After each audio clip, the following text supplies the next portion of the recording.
Bismillahirrahmanirrahim. Assalamualaikum warahmatullahi wabarakatuh. Di sini kami dari kelompok 2 jurnalistik. Saya Gade Mukti Wibowo. Saya Surya Pratama. Saya Widara Jatun Karya. Di sini kami akan mulai podcast dengan judul Mewawancarai atlet senior pencaksilat Lampung Utara. Saya sebagai pemateri yang pertama. Saya pemateri kedua. Saya sebagai kameramen. Oke, langsung saja kita mulai tanpa berlama-lama. Check this out. Oke, selamat pagi teman-teman semua. Di sini kami sudah kedatangan narasumber kita, di mana beliau ini adalah atlet yang cukup matang dan juga hebat pada saatnya. Jadi, atlet yang cukup terkenal juga pada masanya di Lampung Utara. Beliau sudah pensiun beberapa tahun yang lalu dikarenakan cedera yang cukup fatal.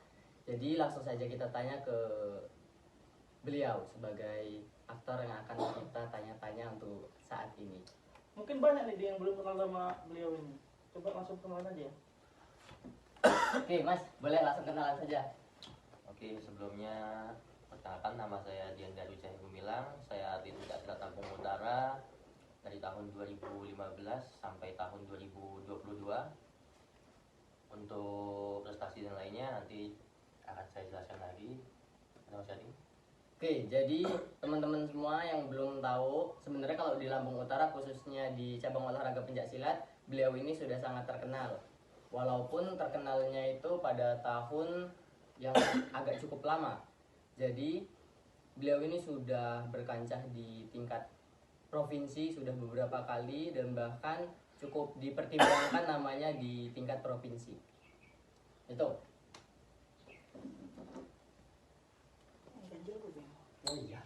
Oke, langsung saja. Coba kita tanya-tanya dulu. Kita mengulik seputar apa saja sih yang bisa kita tanya-tanya dari tentang narasumber ini juga. Oke, yang pertama nih. Apa yang memotivasi Mas Daru ini untuk memilih pencaksilat sebagai olahraga yang sampai tekuni, Mas? Kalau dulu ya Mas ya, awalnya itu saya berkecimpungnya di dunia karate selama 3 tahun. Tapi melihat perkembangan olahraga bela diri tradisional di Indonesia itu masih cukup bisa dibilang kurang minatnya, terutama di olahraga prestasinya gitu. Jadi mulai tahun 2015 saat masuk SMK itu awalnya coba-coba dulu karena masuk ke ekskul. Ternyata kok keterusan gitu kan. Itu juga kok nyaman juga ternyata di pencaksilat ini gitu, sambil mengembangkan olahraga tradisional tadi itu.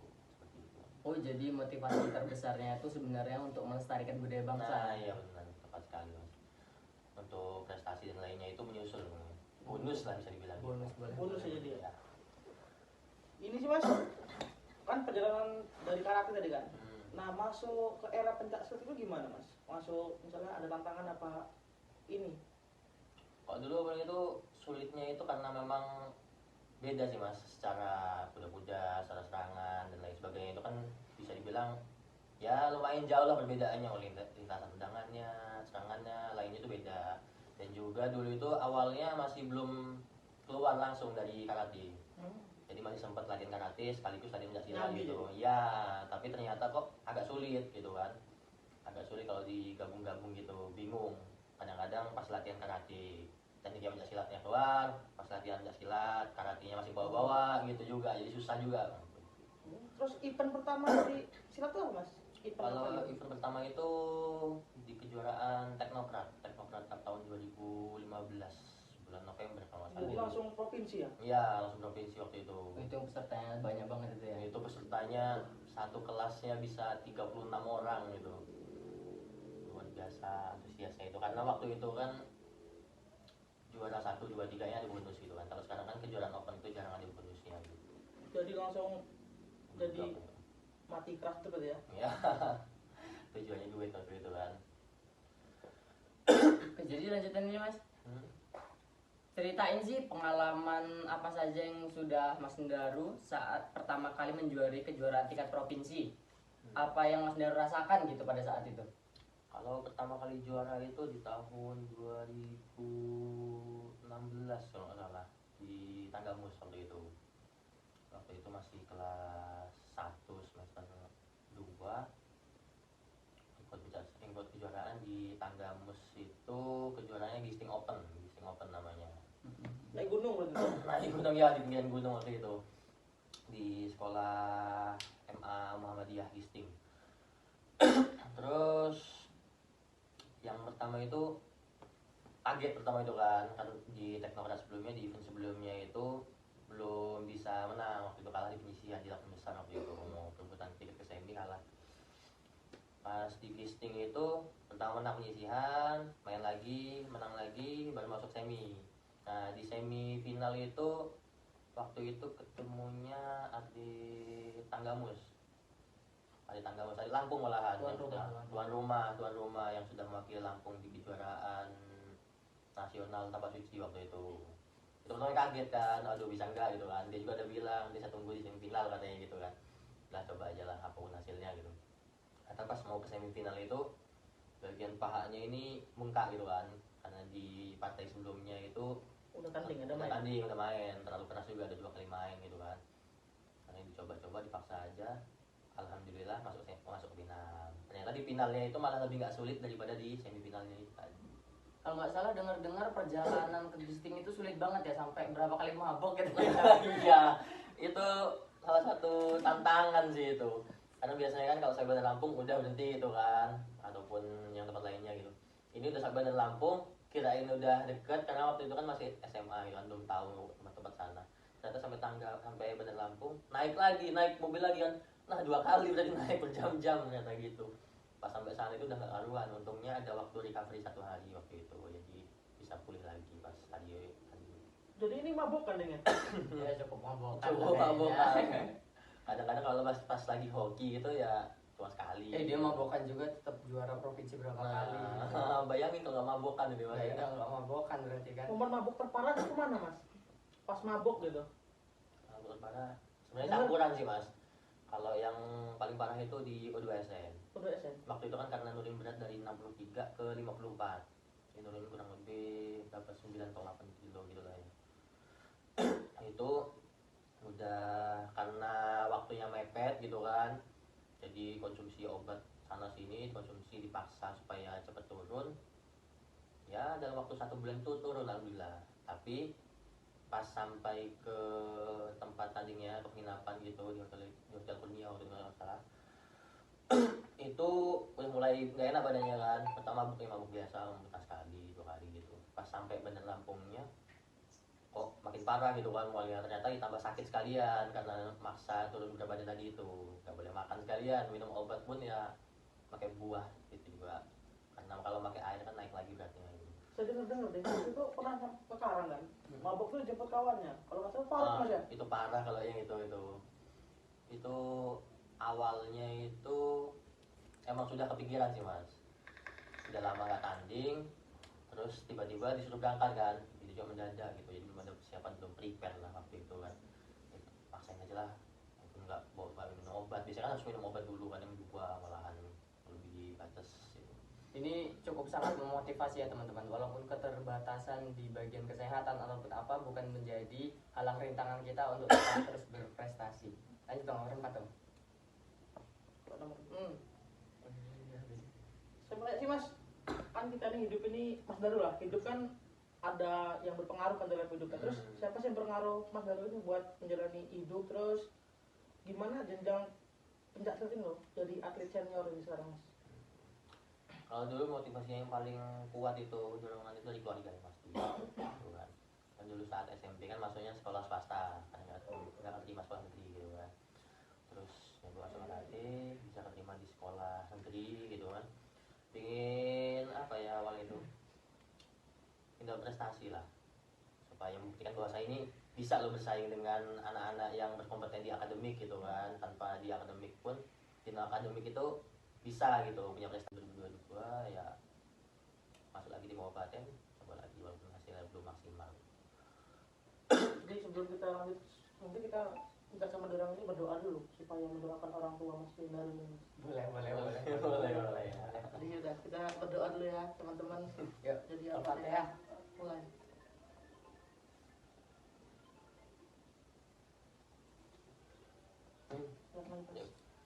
Oke, lanjut lagi, daripada kita sedih melihat perjalanan hidupnya yang begitu sulit. lanjut saja lah daripada nanti kita bawa Bawa Milo suasana ya, ya. bawa Iya. suasana. Jadi lanjutkan saja lah. Bagaimana kamu mengatasi tekanan atau stres mas saat bertanding ini? Kan atmosfer di tingkat provinsi itu sangat berbeda daripada tingkat kecamatan atau kabupaten.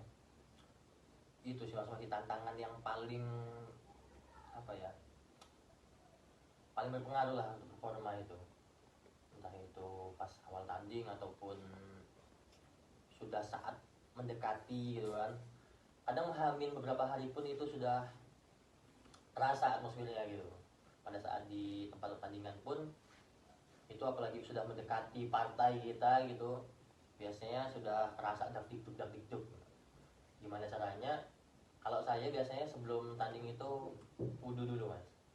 Ya bukan amalan-amalan atau apa ya, tapi kalau wudhu dulu kan seenggaknya kita dijaga oleh Allah gitu kan dari segala mara bahaya gitu. Seenggaknya sudah ya bisa dibilang buat hati lebih tenang gitu, itu yang pertama. Terus juga kalau masih kurang gitu ya doa dulu, kadang dengerin musik juga gitu, biar lebih tenang gitu. Jadi termasuk religius juga sampai ini ya. Ya kalau bilang religius enggak kan, itu kewajiban saya di agama Boleh, masing-masing. keren.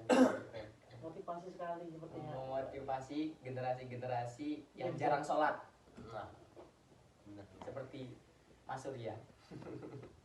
Kalau silat terus sholat, kalau Islam lebih. Nah, ya. Terus bagaimana mas kamu menyimbangi program latihan pencak silat ini dengan kehidupan sehari-hari? Kan dengar-dengar Mas Daru ini sudah lulus S1 ini dari Universitas Muhammadiyah Kota Bumi mas ya? Iya benar. Kalau di pendidikan jasmani. Ini Jasmani. Iya, sama adik-adik juga. Kalau untuk mengimbangi program latihan sama ini, kan saya sudah nggak aktif lagi kan di pencaksilat dari tahun 2022. Sekarang masuk ke pengurusan pencaksilat Kampung Utara itu sebagai tim IT dan juga bagian perlengkapan. Kalau sekarang fokusnya ke melatih dan juga jadi pengurus mas, pengurus kabupaten. Kabupaten mas ya. Ya, di bawah namanya Pak Romli, Kampung Utara. Apakah itu worth it mas? Misalnya mas kan dulu latihan keras nih, Hmm. ilmu sudah dapat banyak-banyak, kok tiba-tiba jadi dalam mencakup pengurusan, apa bukan melatih aja? Kalau melatih, tetap melatih mas. Tetap melatih. Gitu. Tapi kalau masuk ke pengurusan itu salah satu bentuk pengabdian saya gitu kan. Karena saya pun masuk ke UMKO itu dapat iklan S1 pun karena dibantu oleh Pencaksilat. Itu mengabdi apa tekanan mas? Tekanan dari atas itu, Dari atasan kan Daru ada- kamu harus ini. Hmm. nama kamu udah saya angkat masa gitu mas? Utang budi lah ya. Utang budi lah ya. Kalau pandangan orang luar mungkin ya kelihatannya utang budi gitu kan, karena di provinsi kan yang bisa IT Pencaksilat kan cuma saya dan itu kan cuma 2 orang aja yang bisa gitu. Kalau dibilang tekanan sih enggak juga sih mas, karena awalnya memang mau mengabdi gitu kan, cuma karena saya punya kompetensi di situ, ya apa salahnya gitu kan saya mengabdikan diri ke Pencaksilat Lampung Utara yang sudah membantu saya dan besarkan nama saya gitu. Itu teman-teman, buat yang mau buat kejuaraan boleh hubungi beliau sebagai tim IT. Nomornya tertera di bawah sini. Sama- Anjay. Kalau boleh IG-nya mas sebutin aja mas. Kalau IG-nya langsung IG aja, DM aja ke Garda Sport Indonesia, Garda Sport IND. Tuh, dengerin teman-teman semua. Langsung aja ya, ada GSI di situ. Oke, lanjut nih. Apa saja sih yang namanya? Kamu lakukan gitu, Mas, untuk menjaga fisik dan juga mental agar tetap prima saat bertanding? Kalau untuk saat bertanding itu yang pasti saat bangun tidur mas. Paling penting itu atlet itu saat bangun tidur. Apa yang dia lakukan saat bangun tidur itu menentukan bagaimana program latihan dia itu berjalan atau enggak. Gitu, mas. Jadi bangun tidur, mulai awal bangun, sarapan. Ya kalaupun malas latihan itu lakukan stretching ringan lah. Enggak ya, jangan total rebahan, bangun tidur main HP gitu. Kalau bantu orang tua ya bantu orang tua, tapi selesainya ya latihan sedikit-sedikit tipis-tipis. Setengah jam, 1 jam itu sudah cukup. Di luar dari jam latihan yang diberikan oleh pelatih. Kalau kita melakukannya sama dengan teman kita lakukan, itu hasilnya pun ya nggak beda jauh gitu. Kita harus punya nilai tambah sendiri, entah itu programnya kita tambah atau latihannya kita tambah. Dengerin kaum rebahan, jangan jadi beban. Lanjut dong. Dengar-dengar ini setelah S1 ada cinta asmaranya memulih nih. Waduh, yang seperti situ. Baik ini cinta asmaranya sekarang. Waduh. Ceritain Mas, itu motivasi juga apa hanya sampingan aja? Sampingan aja kalau itu. Sampingan aja, Mas, ya? Pantes banyak sampingannya. Waduh, enggak. Karena kan dia tua dia mengayomi Mengayomi yang lebih muda. yang muda. Sebagai imam. Oke, apa rencana Mas Daru ke depannya setelah mencapai kesuksesan di tingkat provinsi? Kalau rencana kedepannya dalam bidang olahraga pencak itu ingin lebih mengembangkan sih mas, mengembangkan komunitas yang saya buat sekarang ini. Kalau komunitas sekarang ini Garda Sport Indonesia itu alhamdulillah, walaupun saya orang perguruan tapak suci gitu, anak murid saya itu mayoritas, bukan mayoritas sih, semuanya itu bukan dari tapak suci. Sebagai bentuk apa ya, ingin memberikan motivasi ke perguruan lain juga gitu di Lampung Utara supaya mereka juga berkembang, bukan hanya tapak suci. Kalau tapak suci kan sudah banyak Banyak yang atlet, tahu lah ya. banyak yang tahu, banyak atletnya juga sudah. Jadi tanpa saya pun tapak suci Lampung Utara bisa lebih berkembang gitu. Itu kan kalau perguruan lain yang ingin fokus ke atlet, ke prestasi gitu kan, ya mereka butuh sosok pelatih yang paham, mengayomi. ya, yang mengayomi, yang paham tentang olahraga prestasi pencak itu seperti apa gitu, bagaimana cara mencapainya untuk medali tingkat kabupaten, provinsi, bahkan ya bismillah nasional, internasional seperti itu.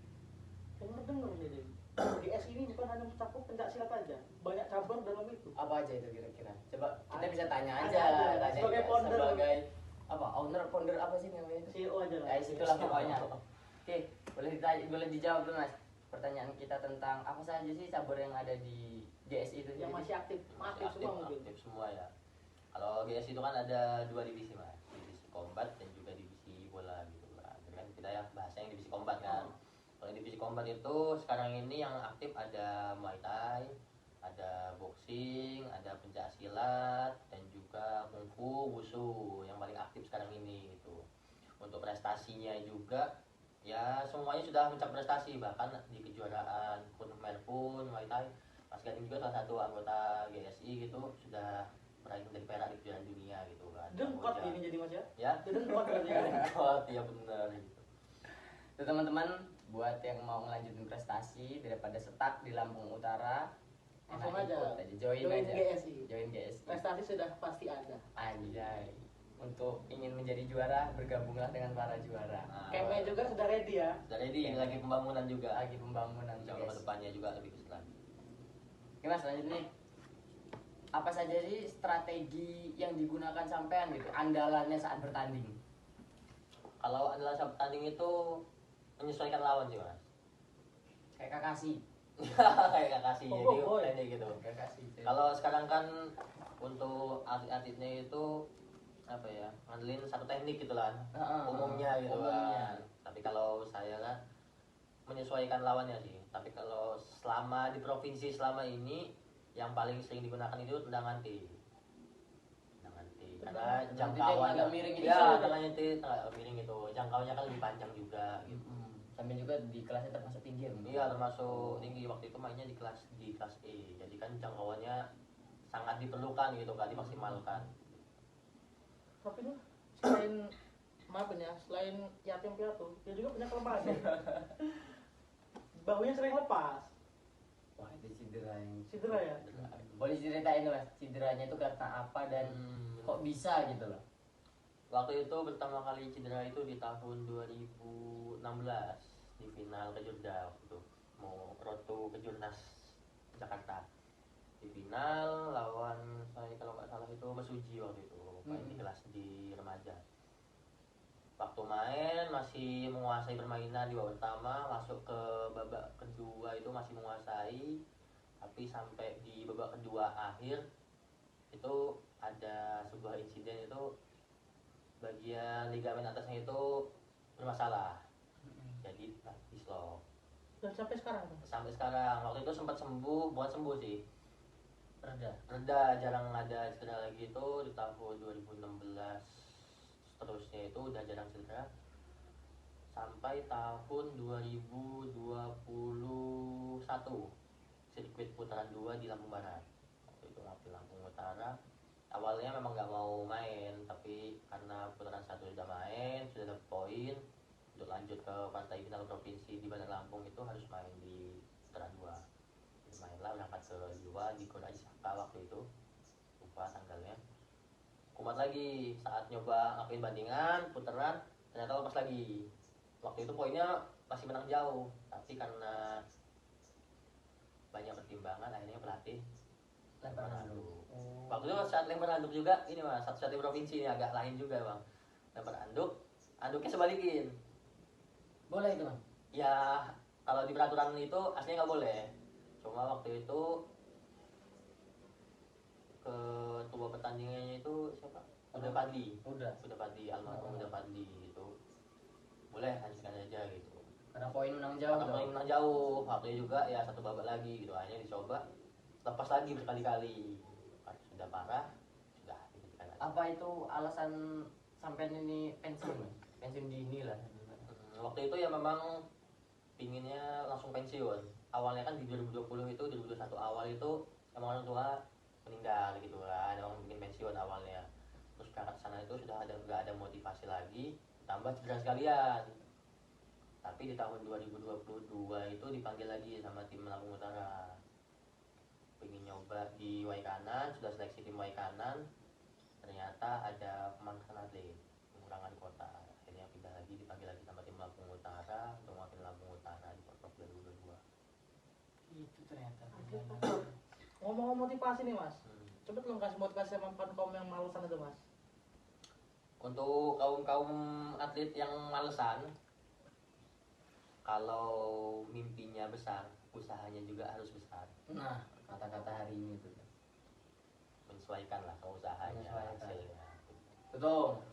Katanya mau turunin berat badan. Udah sebenarnya, Udah. tapi ngesetak saya mas ya. Inilah kebayang-bayang sama pecelnya Budi Jadi viral. Pirang. Nah itu main diajak aja mas. Yuk, lanjut deh.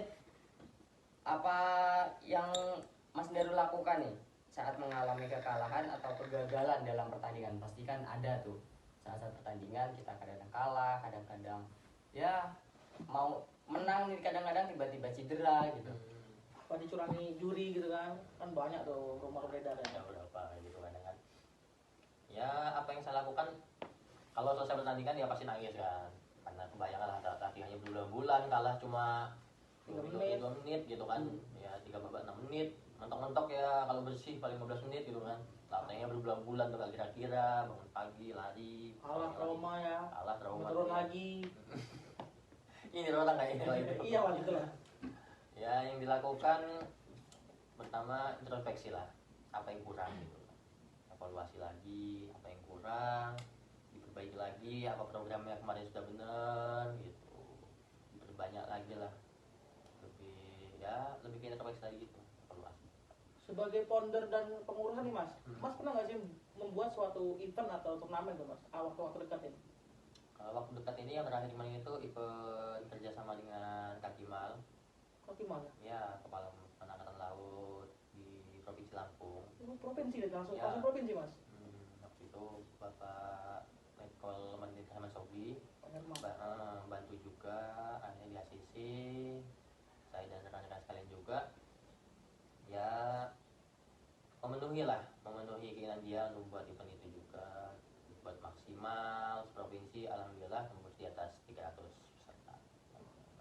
Baru buat langsung 300 Baru peserta. buat langsung tembus sebanyak itu. Emang keren banget nih kayaknya nih klub GSI ini nih. Nah ini nih pertanyaan yang agak sedikit itulah jawabannya harus sampean Tepat gitu ya. harus tepat dan juga jujur nih. Nah, Siapa saja sih pelatih dan juga mentor yang sangat berpengaruh untuk perjalanan karir dari seorang Dian Daru? Saya tahu itu, nanti saya tahan dulu. Silakan.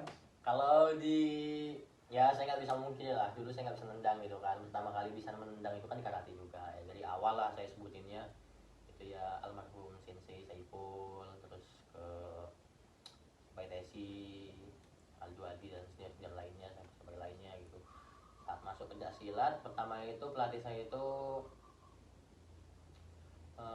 Kak Ipul juga sama, jadi namanya pelatih karate sama pelatih pencak itu Ipul sama-sama gitu Pak.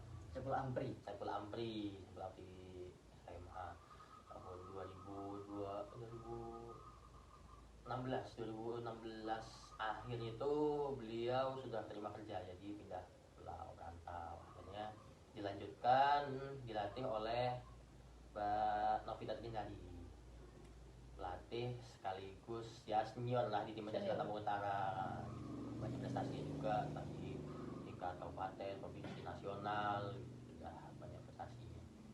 Akhirnya setelah lulus dari sekolah itu, saat masuk kuliah atlet sekaligus melatih, jadi nggak ada pelatih lagi di kampus itu. Masih ketemu Mbak Novita itu di semester 1 sampai 4, semester 6 seterusnya itu udah nggak aktif lagi ya sebagai pelatih.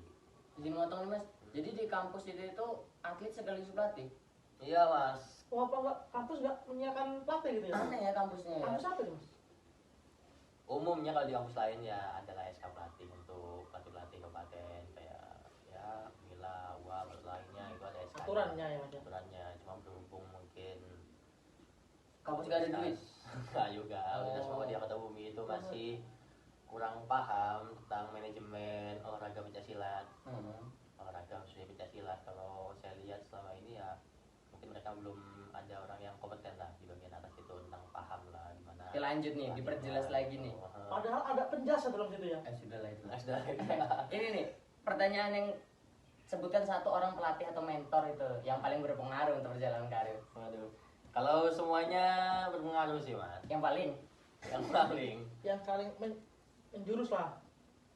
yang paling ya. Tapi kalau yang paling itu masih Saiful Amri sih Mas. Saiful Amri karena ya dia yang pertama mengenalkan pencaksilat gitu. Nggak mungkin lah saya yang ya semuanya berpengaruh, tapi yang paling berpengaruh ya beliau itu. Oke, Nah, ini- hanya bukan cuma teknik tapi juga kerennya juga batinannya, maksudnya pemahaman tentang sikap diajari gitu kan, sebaiknya seperti apa. kelas bet memang Pak Saiful ini sangat berpengaruh dan juga bisa mengembangkan atlet-atlet mencapai level maksimalnya. Contohnya ini dia di depan kita. Contohnya depan kita ini. Oke, terakhir nih pertanyaan terakhir. Coba kasih pesan sih untuk teman-teman generasi muda itu bisa mencapai level maksimalnya itu kayak mana gitu, dan pesannya aja lah. Misalnya aja ya, kalau dari yang saya lihat selama ini atlet muda khususnya di Lampung Utara itu lebih ingin yang instan. Mereka nggak mau melalui jalan yang terjal, tapi ingin hasil yang maksimal. Kalau ingin hasil yang maksimal, ya lalui jalan yang terjal itu tadi. Latihannya ditambah, usahanya lebih keras lagi, dan juga pantangan-pantangan seperti begadang, terus meninggalkan latihan, makan makanan yang sembarangan, itu ya dikurangi atau bahkan kalau bisa ditinggalkan gitu. Itu aja sih Mas kalau saya. Tuh buat teman-teman yang kira-kiranya mau jadi atlet, atlet itu berat men. Jadi tetap harus berjuang sekeras mungkin biar bisa mencapai level yang memang benar-benar kalian inginkan. Oke, mungkin itu saja yang bisa kami sampaikan dari kelompok 2. Kita banyak-banyak terima kasih atas motivasi yang terus diberikan oleh Mas Dian Daru, sangat memotivasi kita semua. Oke, kita akhiri. Wassalamualaikum warahmatullahi wabarakatuh.